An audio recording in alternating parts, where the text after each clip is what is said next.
Hannah was standing close enough to Tuan for him to hear what sounded like a contented sigh. He wasn't sure exactly what separated a contented sigh from an exasperated one, or a sigh of boredom, or the wistful sort of sigh that accompanied thoughts of nostalgia. The sight of the scrapyard was quite the mess, not the sort of picturesque vista that usually inspired feelings of awe. Leaving already? That's the idea. I did say I wanted to show you something interesting. If you're talking about what's at the end of that catwalk, I've been there before. I came from there, in fact.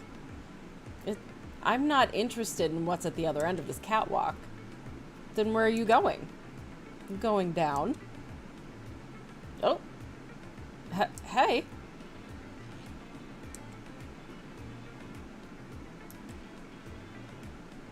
Do you get a kick out of that? Not always. But you know those situations when you just want to eject from a conversation? Have you ever found yourself in a social situation that you just wanted to immediately leave behind? I didn't realize you were in such a hurry to get away from me. I wasn't. The problem is that the opportunity to make that grand exit never really coincides with the moments you'd want it. But I still like to step out of a conversation from time to time, even when it's not called for, just to stay in practice. So your parlor tricks are more important to you than having a conversation with me? Not at all. I like talking about little parlor tricks like this. And what better way to start a conversation about them than by performing one?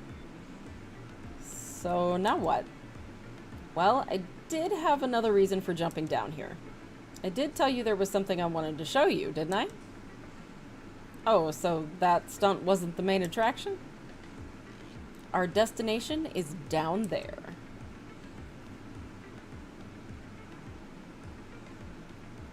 With his finger, Tuan traced a path along several other platforms of descending height, painting a picture of what might follow.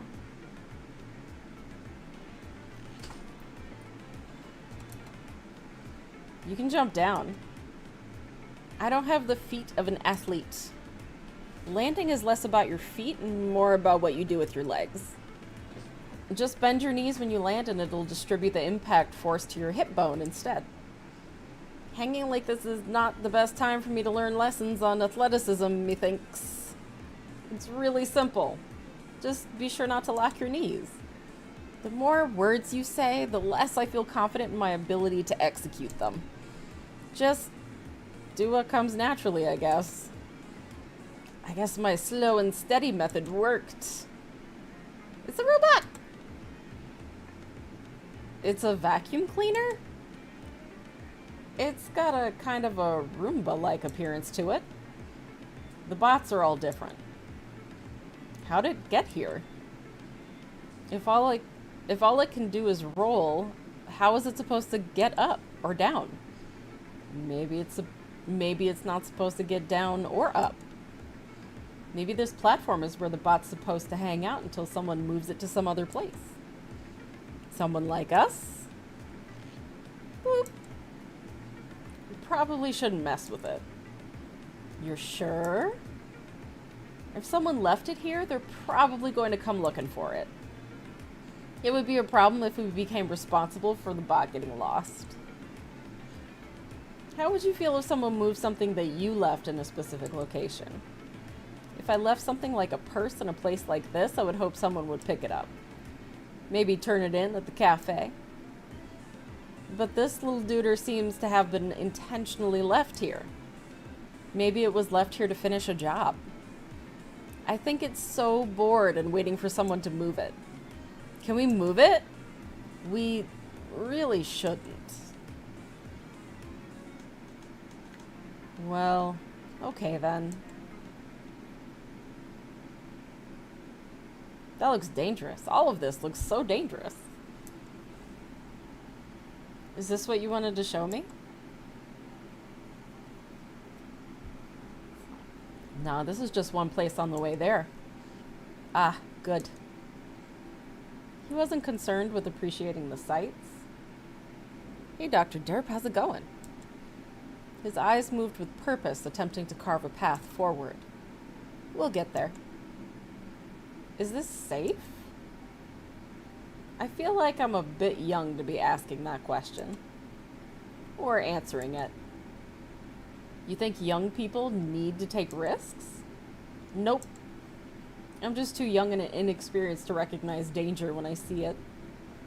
But if it puts your mind at ease, the rubbish we're stepping through has already been stripped for useful parts. So the risk of stepping on something like a live wire or an upturned screw is probably minimal. Probably? Like I said, I'm too young and inexperienced to recognize danger when I see it. Well, you're more experienced than I am, at least. Hannah seemed to grow more comfortable as she followed Tuan, her stride becoming less cautious with each step she took. Though the feeling of parts shifting under her feet made each step a bit uncertain, there was something pleasant about the crunching sound the debris made as it shifted under the weight of her feet. Careful, it's easy to lose your feeting out here if you're not careful. No worries, I've tripped many times before. Skinned knees are a part of life. I thought you said you weren't an athlete. How'd you wind up with skinned knees? Well, if I had the grace and balance of an athlete, I wouldn't have to worry about skinned knees, would I? For all his posturing earlier, Tuan wasn't sure he shared Hannah's fearlessness. Taking a tumble onto a grassy hill or pavement walkway was one thing. Stumbling and potentially landing face first onto a pile of tiny pieces of jagged metal was quite another. He found himself starting to worry if it had been a mistake to try escorting Hannah through this area. Actually, at this point, he wasn't escorting so much as trying to keep up.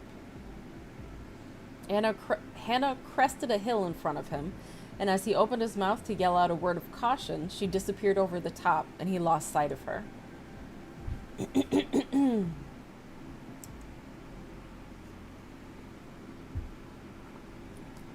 Be careful what you put your weight on. What, is there some pressure trap I'm about to step on? I mean, stuff like that beam. You don't know what might be unstable or ready to collapse. Should I really be worried? I think so. This is the kind of place that's easy to get hurt. Then why did you bring me here? It's the easiest way to get to where we're going. Ah, so the scrapyard isn't the main attraction? Well, that's a relief.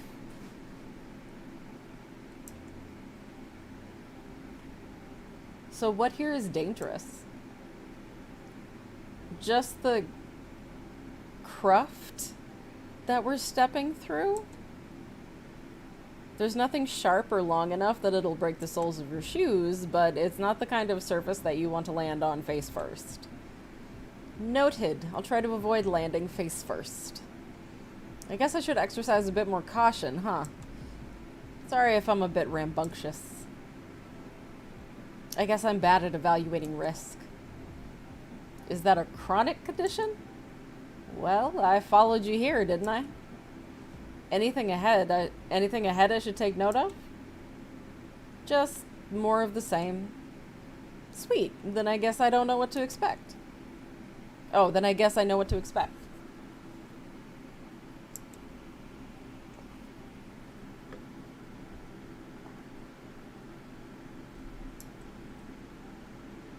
This is where we're going, right? Yeah. He wasn't sure if Hannah was growing impatient with him or just eager to get on to the next part of their journey.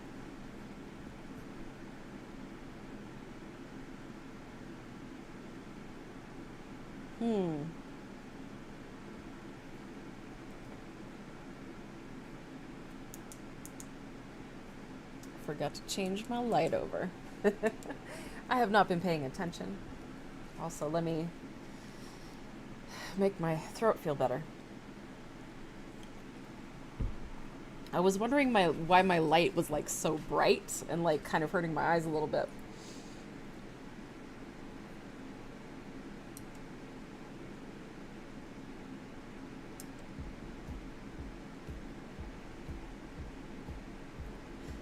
If your goal was to transition to a more interesting room, I'd say you failed. This hallway tells its own story. I'm struggling to see what the story might be. tasty, tasty cough drops. I kind of need a lozenge, though. The walls here are barren. Nobody thought to cover them up with anything. They're conspicuously naked. Why hasn't anyone taken the time to make this place nicer? Maybe the person tasked with decorating this place preferred a minimalist approach. There's no accounting for taste. That is the ultimate cop-out answer. There's no accounting for taste? Of course there is. Taste has to come from somewhere. The human mind is a complex thing. Why should it fall on me to explain it? Excuse me. What happened to the armchair sociologist who was explaining to me earlier how friendships are formed? As far as I'm concerned, some parts of the mind are completely ineffable. I'm the kind of person who looks at the ineffable and doesn't begin trying to F it. Hey, nerdy, how's it going? Really? Because you strike me as the type of guy who tried to F anything that wasn't nailed down. Sounds like the kind of person you should run away from. I guess I'm too young and inexperienced to recognize danger when I see it.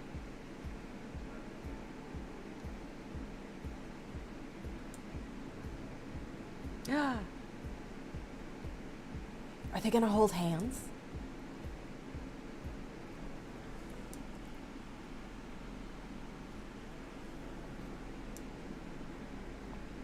Careful, don't hurt yourself. Do I look like someone who's worried about hurting himself? You look more like one of those walking and talking tour guides who has to walk backwards everywhere they go. I'm not sure if that's a demographic that's really known for self-destructive behavior. Hey, that profession is more hazardous than you think. I had a friend who was touring uni campuses, and he got a tour from a guide who was backwards walking and talking so hard that he tripped into a fountain. Oh! Whoops! Hi, little robot friend. I'm not hurt, thanks for asking. I'm sorry, I know I messed up the order of operations. First confirm safety, then have a good laugh at your expense. But sometimes you just feel a good laugh coming on and you don't want to suppress it. Tuan ordinarily would have been a bit ashamed to have taken a tumble, but as Hannah got the remaining giggles out of her system, he saw a twinkle in her eye that made him sure that she was enjoying herself. So, who do we have to thank for that wonderfully comedic moment? The bot seemed dog-like in its way, in the way it looked up at her with anticipation, rocking back and forth on its hindquarters. Can I pet it? Sure, go ahead. Oh no! Ayah! Where are you going, little buddy? Why did you do that? Why did I do what? You tell me it was okay to pet him? I thought you wanted to pet him. Yeah, I wanted to, but I wasn't asking for your permission.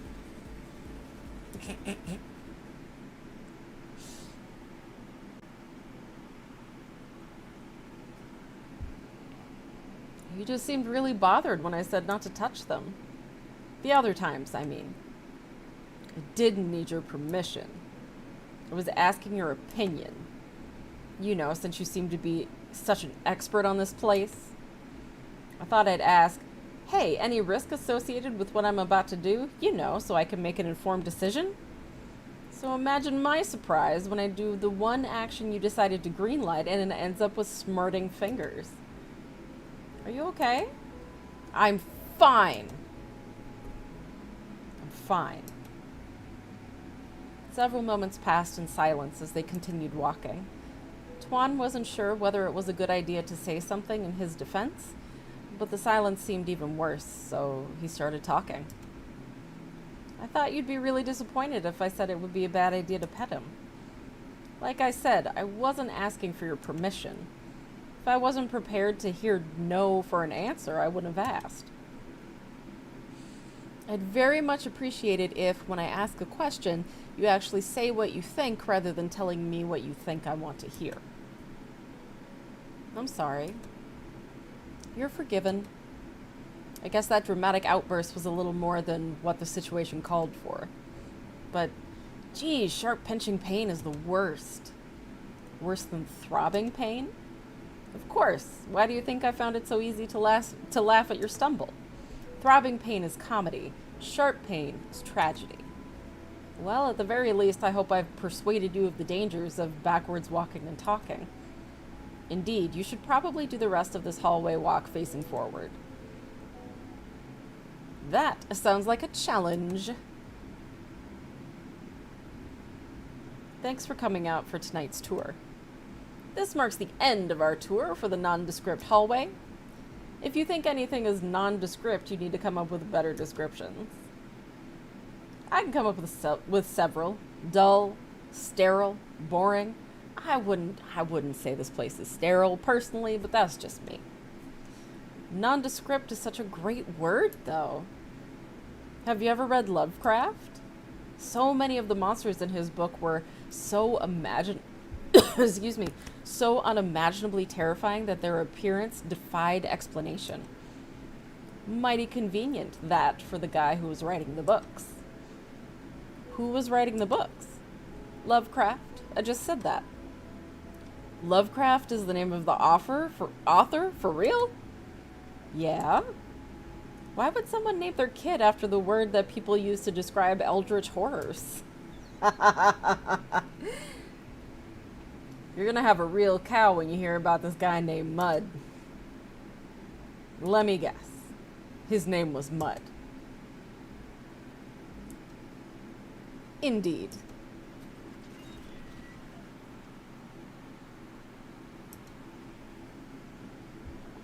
Oh, this is the stock room. Oh, is this where they go down to the room where they can look through the portholes? As they scrutinized the jars on the shelf, Tuan couldn't begin to guess what substances they contained. The jars showed signs of being left here long enough to gather dust and wear yellowing labels. A mere tap would be enough to send them tumbling off the shelf. What is this game? Is it all reading? Yes, this is a visual novel. It's called Necrobarista, and it is about a cafe where the dead can spend their last day on Earth. So they have 24 hours to spend at the cafe, and then they have to move on to the next place. And we're just following a bunch of characters who hang out. This story that we're going through is the DLC for the main story. I actually finished the main story earlier in the stream today.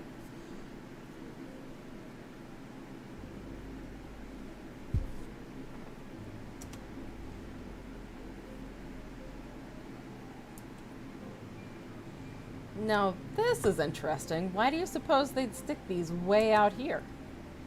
Try reading some of the labels. You might get a clue. It's written in some language I don't understand.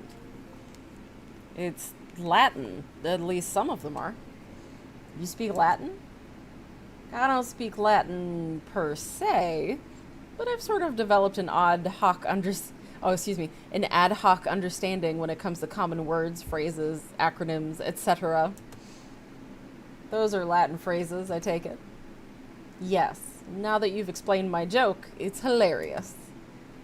Does your brain come up with wordplay like that on the fly, or do you have that line locked and loaded for any time the subject of Latin comes up?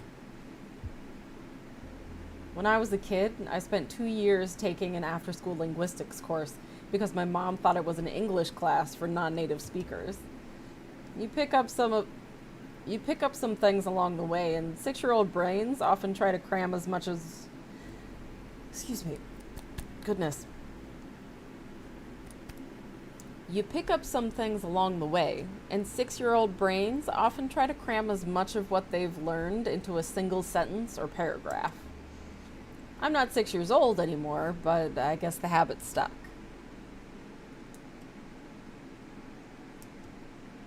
I don't suppose you can read any of these labels. Nope, but if you see one that says Memento Mori, you should take notice of the fact that you're going to die. What, is that some kind of deadly poison? No, Memento Mori, remember your mortality. That's what it means. 6 years old, and they were already teaching you to ponder the fact that your life would end one day?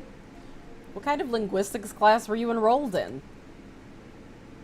I was the youngest person in the class by about 5 years, if that tells you anything. That must have been tough to deal with.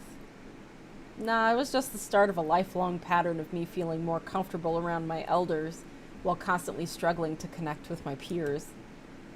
Oh, and here I was, thinking we were developing a meaningful rapport. You think we're peers? Because you're pretty peerless when it comes to charm. Oh, that was smooth, Twan. Aw, shucks. I'm not sure whether I should be embarrassed to be on the receiving end of a compliment, or whether I should feel embarrassed for you after hearing you use such a cheesy line. My compliments are like Cheetos, artificially created in a lab and not good for you at all. When she laughed, there was a certain sparkle in her eye, and on any other night he might get caught up thinking about why people seemed to be on the verge of crying when they laughed. But in this moment, all he could dwell on was how warm it made him feel to see her laughing. How about this one? I can't read it. Yes, but you can see that it's shaking, right? It's like there's something trapped inside. Wow, that's kind of creepy. Do you suppose we ought to do something about it? I don't know. Your guess is as good as mine. Free him! Whatever's in this jar wants to be out, I think. Do you think it ought to be out? I don't know. Do you think it ought to be trapped?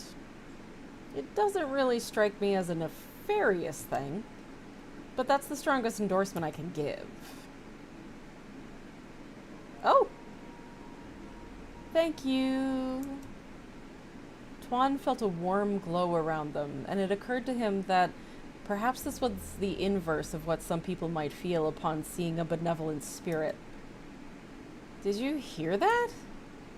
If you heard someone whisper thank you, then yes, I heard it too.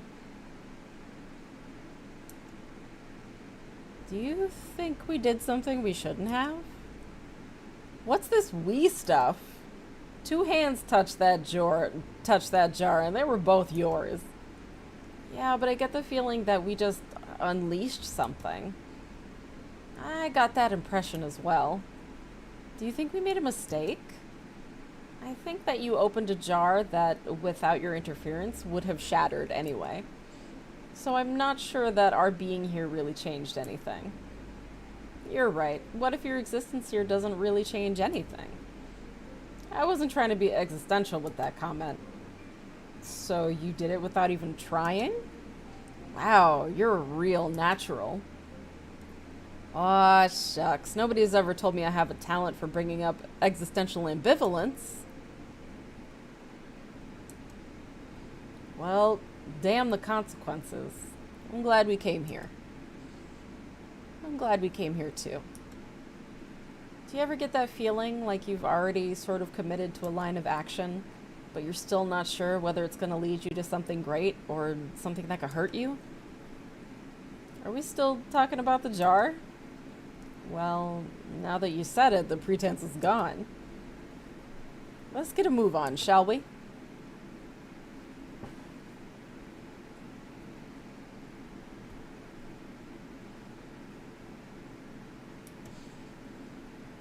Anyway, the thing that I wanted to show you is here.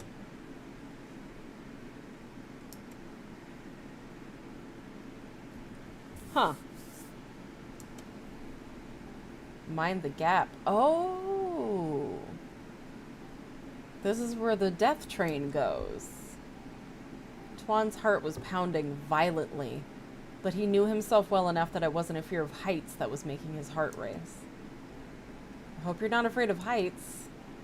I think it's natural to be afraid when confronted with a new environment that could be potentially lethal. Don't worry about the lethality.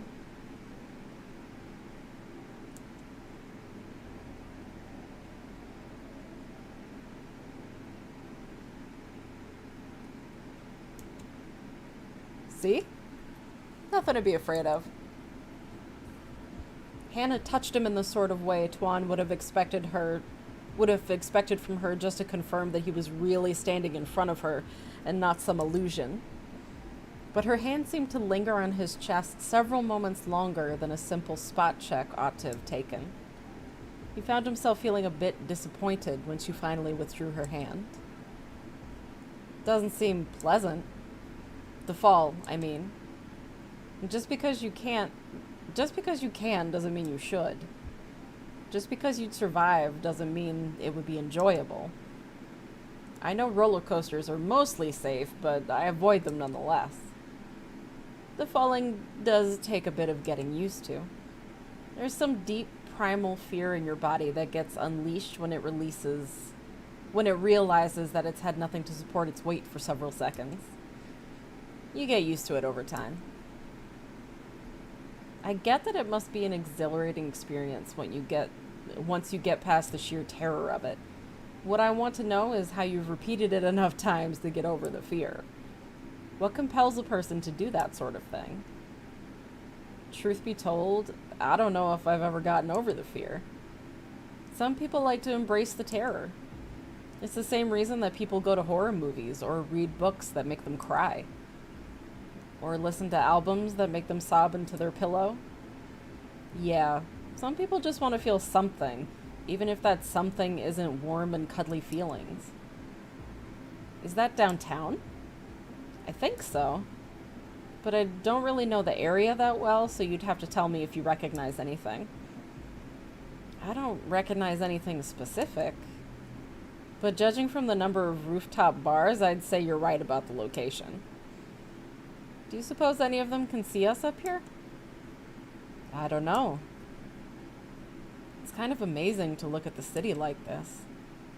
I know. How we got up here from down there, I'll never know. I just meant it's very picturesque. The city has a certain kind of beauty to it. It seems lived in. Most cities do. That's why they're cities. People live there. But some cities seem so sterile. Skyscrapers and the like, uniform suburbs. You know, the kind of things that look like they were churned out of a factory on an assembly line. Cities created neighborhood by neighborhood instead of building by building. It is quite pretty to look at. Is it safe to sit like that? Look, if I can step off this platform, it would be crazy for me to be shy about letting my legs dangle over the edge. As Hannah swung her legs back and forth, Tuan was reminded of the days in his youth when he and his friends sat perched on a fence, swinging their legs in a similar fashion. Tuan wasn't sure why all of his memories of dangling legs lackadaisically were of early childhood.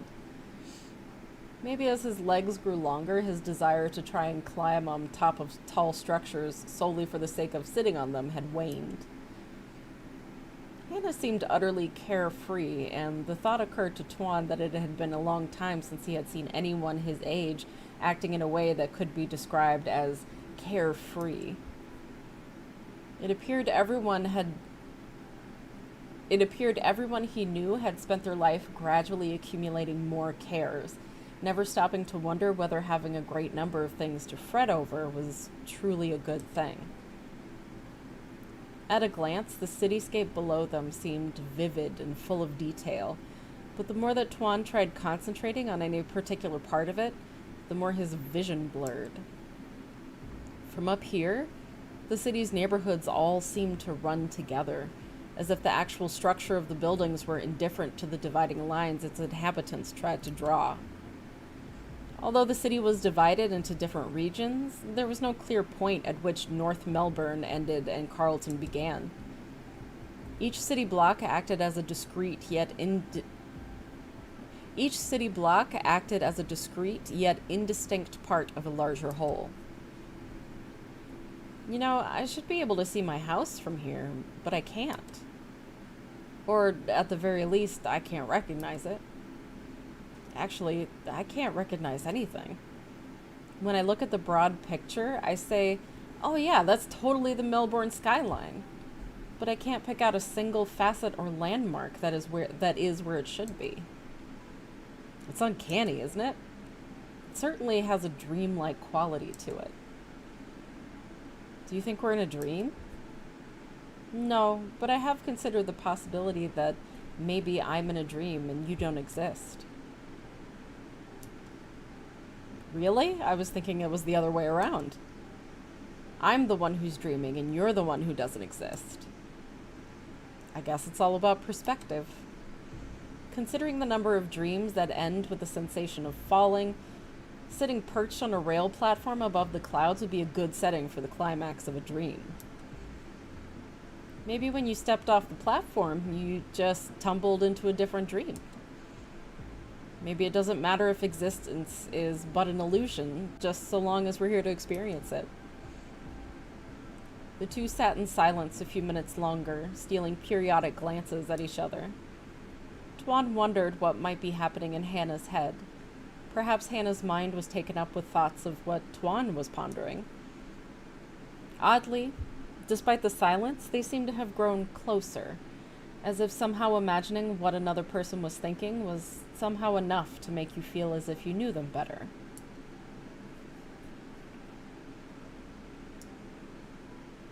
You know, if the purpose of coming here was just to sit and stare longingly into each other's eyes, we could have done that back at the cafe. I came here to admire the view, and that's what I'm doing. Damn, he is smooth. That's a good line. But for all your verbal wit, you sure are slow to act. Don't you think you're long overdue to make a move? What? Oh. Thank you, Nerdy.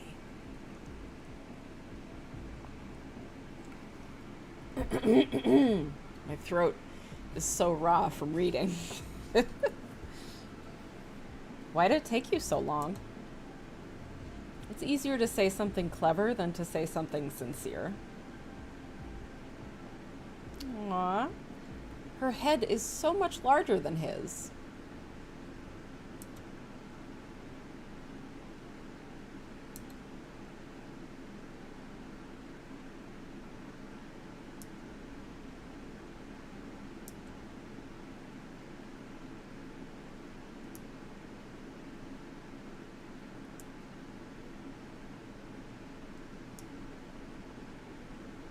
I lied to you earlier.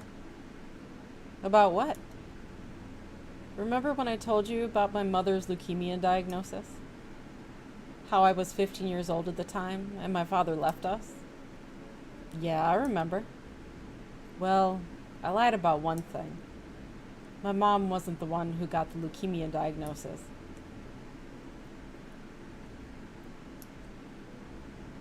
This hair isn't mine. 6 months of chemo were not kind to me. I felt like a fraud every time I tried wearing someone else's hair, so I got this synthetic prop wig from a costume shop. I decided if I was going to lie to the world about having hair, I might as well go full Rapunzel. I'd like to hear you say something. I shouldn't be surprised. You wouldn't make light of someone else's ailment. You take shots at other people when it's something trivial, and you take shots at yourself when it's something that matters. So when you started joking about cancer, I figured you were talking about yourself. It was that obvious? Not at first. But the more you talk to someone, the more you come to understand them.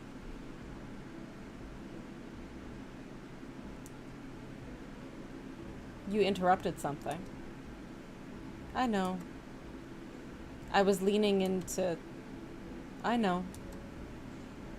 I'd still like to, if you'd like to. Sorry, the mood is gone. My fault. I ruined it. You need to reset the scene. Aw. That sounded like a request. It was.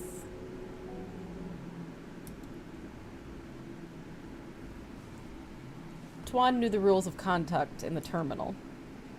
As the last familiar sign of the cafe slowly receded into the distance, he came to realize they were now entering a world of their own construction. They were in a place without rules handed down to them by whoever policed behavior in the cafe. The idea that the two were free to do as they pleased was a thrilling yet frightening prospect. Perhaps thrilling and frightening didn't have such different meanings. Tuan wasn't sure where they were walking to. Perhaps they were just heading towards where they had originally came from. Or they were moving onward only to leave the past behind them. But Tuan knew for certain that they would eventually need to turn back. So these two are dead, right? You know, I'm not sure. I don't actually know. Because if a dead person tries to stay for longer than 24 hours, their existence starts becoming painful for them. And they start kind of like losing their sense of self. So usually people are very quick to move on after their initial 24 hours. And I believe that these two they had been cavorting for quite some time in the main story. So I'm not 100% sure.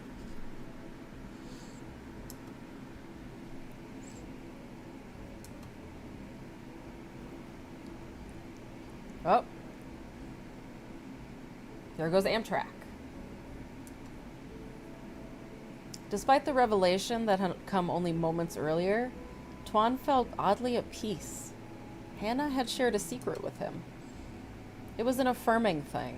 It was, in a way, what he had expected.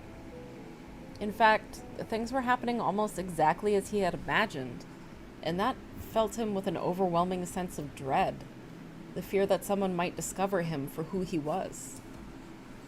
He felt his heartbeat quicken as his mind raced for what would come next, and the uncertainty seemed to manifest as a sort of pain in his chest. He started feeling the slight, sharp, and cold prick of pins and needles on the skin of his legs, and he suddenly wanted nothing but for the moment to be over. As his eyes closed, the world around him became nothing but blackness. He felt only the panging sensation coursing through his body until he opened his eyes and then realized he was panting and that Hannah was rubbing his back. Are you okay? Chronically, no, but I'm fine right now. It's an anxiety attack. They happen sometimes when I get afraid. Not that you have to, but I'd feel better if you had a quip. I was just thinking, it's a good thing it didn't happen when we were sitting on the edge. It never happens when I'm in a physically precarious position. Never. It's always the moments when it seems like everything is in a comfortable place, free from any sense of peril. Because when everything is going right, it only takes the littlest thing to upset that and make everything go wrong. Is it what I said before? Not how you think. It's not what you said. It's what I didn't say. What didn't you say? I knew.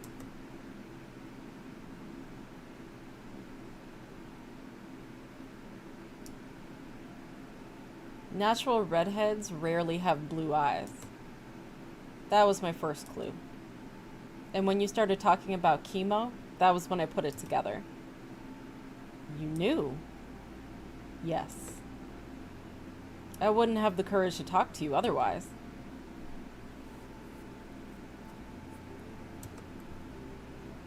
The best friendships I ever made were the ones that came with an expiration date.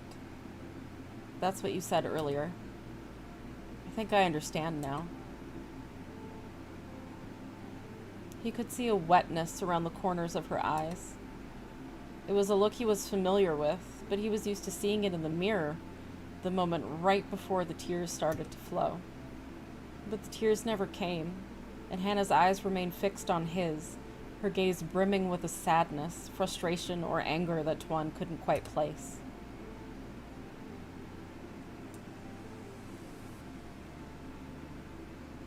That's what you see me as?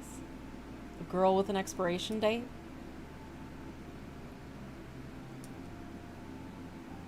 It's not because of what you are. It's because of what I am.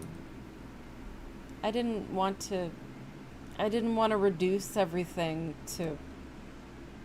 I've been carrying around a lot of baggage. I came here because I wanted to feel normal for just one night. That's what I wanted too. I just wanted to leave everything behind and just feel normal. I guess we both messed up pretty bad. But I don't mind. He suddenly became aware that their lips were nearly close enough to touch. But that moment, that feeling of being so close to kissing, felt so perfect that he couldn't bring himself to end it by kissing her. The two continued to enjoy each other's company, teetering on the brink of a kind of physical intimacy that Tuan himself both longed for and dreaded. He wondered what she was feeling. He wondered if she had the same thoughts about him. But as time passed, his fears and concerns began to melt away, and he found himself simply taking joy from the fact that he was holding her, and she was holding him. And regardless of why they were here, what they were thinking, or what was installed for them, they were both here together.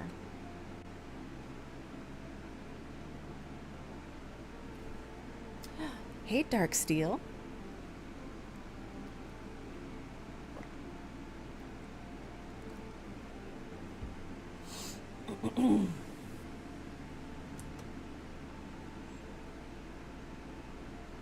As Hannah buried her face in his shoulder, Tuan felt her shaking in his arms.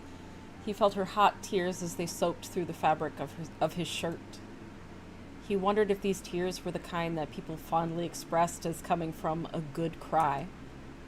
Moments later, he felt tears on his own cheeks. His first reflex was to hide them, as he had so many times before.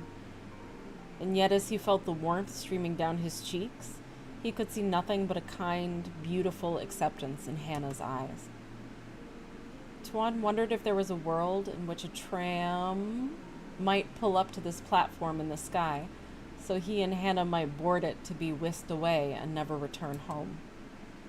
Though he had a hunch she was thinking the same thing. They both knew they couldn't ride away together. But they could at least escape the platform, if only for a moment. Are you ready? As long as it's with you. Just don't let go of my hand.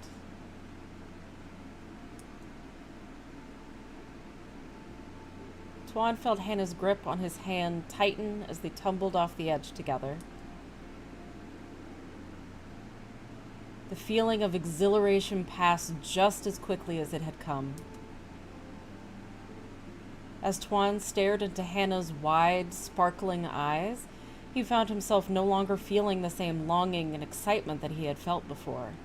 It was replaced with a new feeling.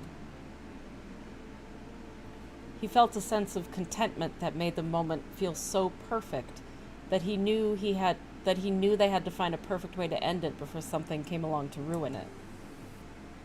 With no words to share, they had only the sound of each other's footsteps, and as they walked, Tuan became increasingly aware of Hannah varying the pace of her footsteps ever so slightly to keep up with his. He slowed to match her pace, and within a few strides, they were walking in lockstep.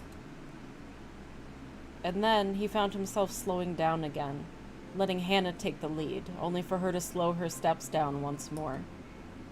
Each of them began walking slower, almost as if they were in a race that both of them were determined not to win. You know we can't keep doing this all day. Try me. As time passed, Tuan saw that Hannah's eyes were focused on nothing in particular, in a way that told him that her mind was someplace else.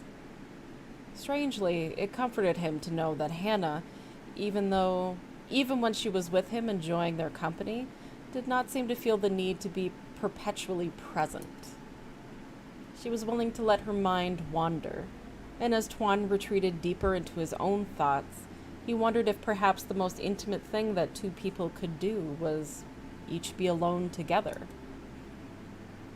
Him in his own little world, and she in hers, each enjoying the company of the other while also absorbed in the privacy of their own thoughts.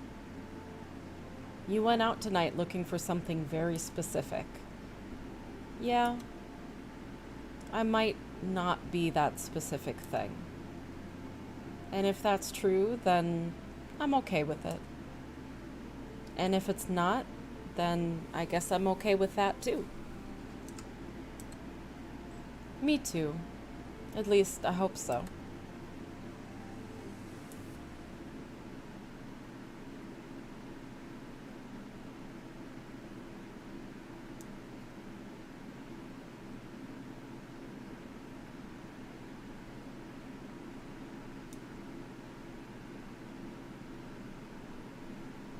The first time they had passed the shelf of glass jars, Tuan had seen them as a motley assortment of unrelated items. It was, at first glance, a mess. But the more that Tuan concentrated on any given jar, the more he came to realize that each one was cut to a specific shape or size and contained a specific item. He looked at Hannah, who seemed to be absorbed in her own thoughts, and wondered if she too was observing the jars in front of them. Or if perhaps her mind was contemplating something else entirely, turning over thoughts of the evening they had spent together or the time they had shared on the train platform.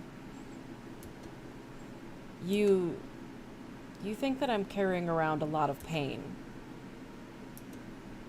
You're right. I just assumed it. Tuan became aware of the flaws, limitations, and shortcomings that were an inescapable part of who he was.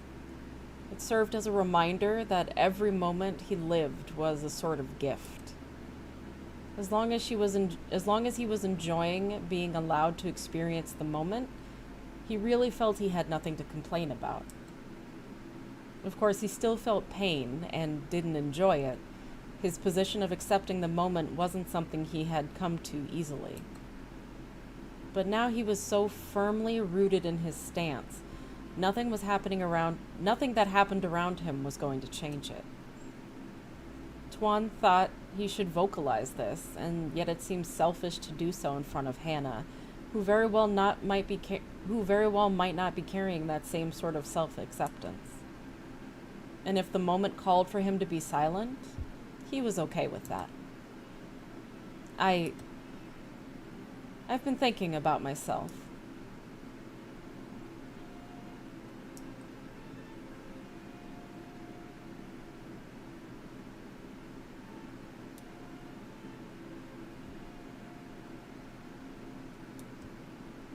Aw, they're holding hands now. Hey, Chewie, how's it going? I assumed that you were carrying around a lot of pain, not because of anything about you in particular. It's because I assumed everyone is carrying around a lot of pain. Because it makes it easier when I assume that everyone else is going through the same thing.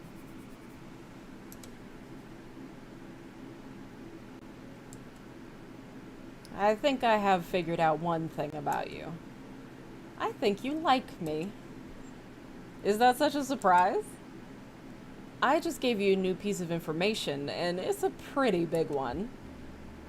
Did you think this was going to be the sort of thing where you reveal some big thing and then I say I like you anyway? Because it's different from that. Not for me, anyway. You're carrying around some stuff. Stuff that's part of who I am. And I accept that. I like you. I like all of you. And when I say that, I'm not just saying it just because I want the rest of you, but because I want that specific part of you, for no reason other than that it's a part of you. Because every part of you is part of a cohesive whole, And you can't remove any of it without changing who you are. It's like an atom, where if you remove a single proton, you alter its composition, and it becomes something else that's fundamentally different from what it was before.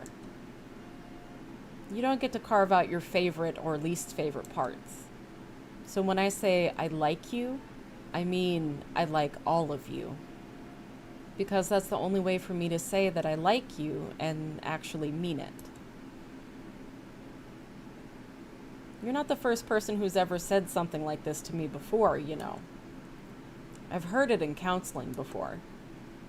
But I think you're the first person who's ever said that and made me believe it. The most offensive way for someone to lie to you is to simply tell you what they think you want to hear. Yeah, you get it.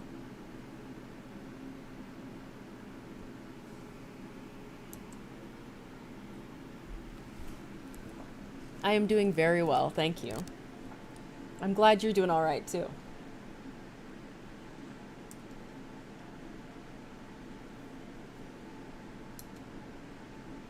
Are you ready to do this?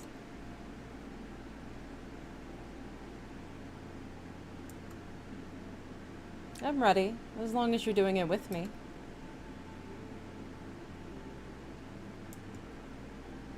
Then don't let go of my hand.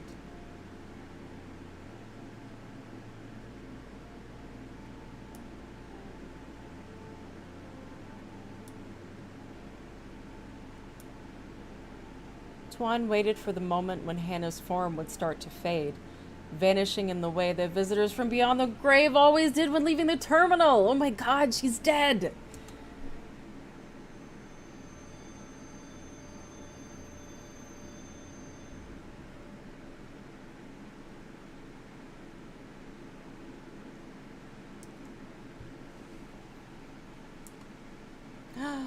But moments passed, and he realized that the feeling of her hand in his was still just as real and tangible as it had been on the other side of the boundary that separated the terminal from the land of the living.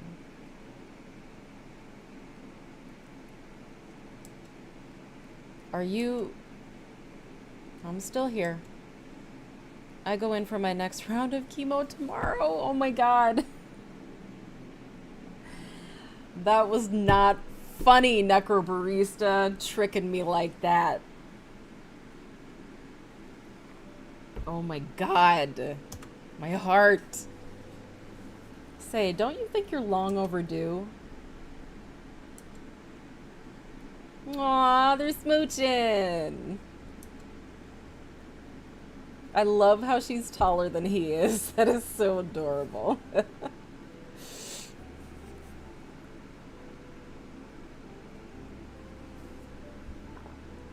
Oh my god, this game had me worried for like a second.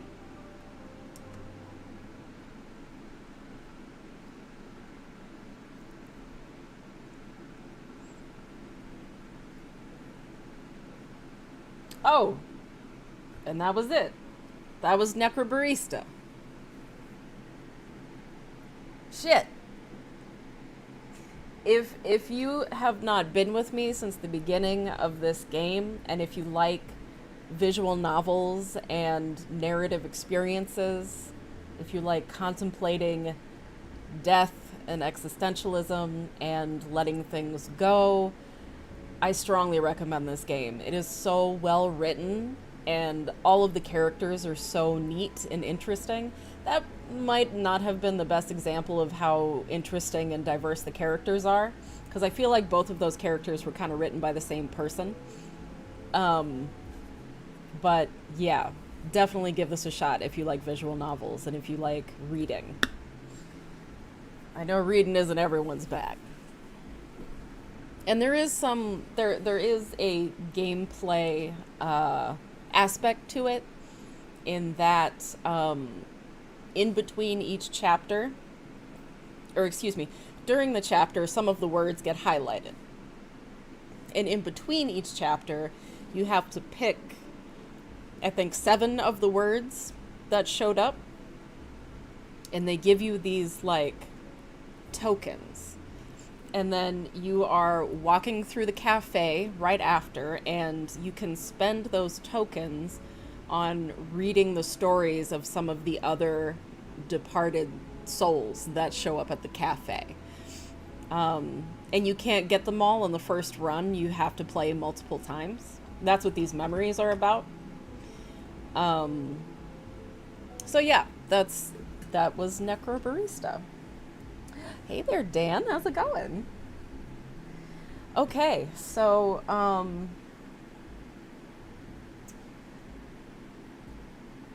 I am gonna take a quick break, and then I'm gonna come back. I'm gonna play Hades. We're gonna finish the night off with Hades. So please stay with me.